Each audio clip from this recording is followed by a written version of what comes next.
ಯೆಹೋವನು ಮಹೋನ್ನತನು, ನಮ್ಮ ದೇವರು ತನ್ನ ಪರಿಶುದ್ಧ ಪರ್ವತ ನಗರದಲ್ಲಿ ಸರ್ವಸ್ತುತಿ ಪಾತ್ರನಾಗಿದ್ದಾನೆ.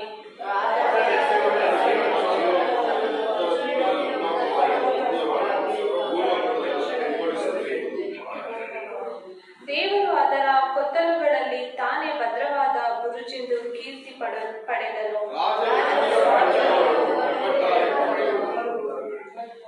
ನೋಡಿ ಬೆರಗಾದರು, ತಲ್ಲಣಿಸಿ ಓಡಿ ಹೋದರು.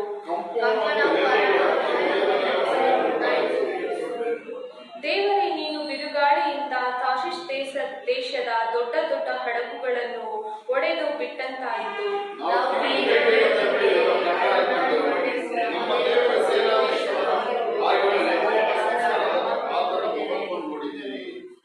ದೇವರು ಅದನ್ನು ಶಾಶ್ವತವಾಗಿಯೇ ಸ್ಥಾಪಿಸುವನು.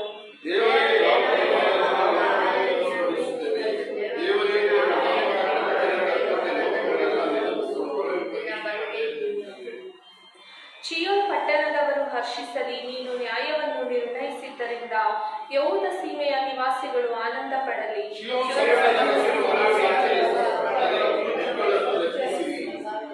ಲಾಸ್ಟ್ ಎರಡು ವಾಕ್ಯ ಎಲ್ಲರೂ ಸೇರೋದು.